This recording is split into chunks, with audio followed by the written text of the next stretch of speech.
No, no, ho pensato una cosa. Ho sentito i miei compagni di scuola, i miei amici, che adesso non ci vediamo nemmeno più perché ognuno deve stare a casa sua. E mi raccontano che qualcuno non ha ancora le mascherine. E allora ha detto io vorrei fare un piccolo dono a tutti i bambini, quelli che non hanno le mascherine. Si è commosso nonno Fernando quando ha ricevuto la telefonata della sua nipotina di appena 5 anni.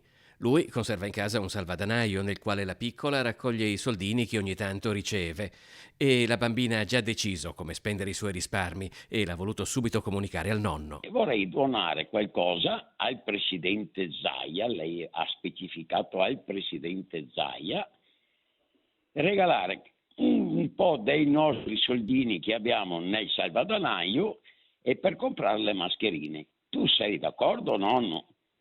Io mi sono messo a piangere e ho detto guarda, sono d'accordissimo amore, adesso mi preoccupo oggi, domani e vediamo come fare a regalare qualcosa al presidente Zaia per comprare le mascherine. Fernando ha chiamato la nostra redazione per avere il codice IBAN della regione e andrà a fare un bonifico.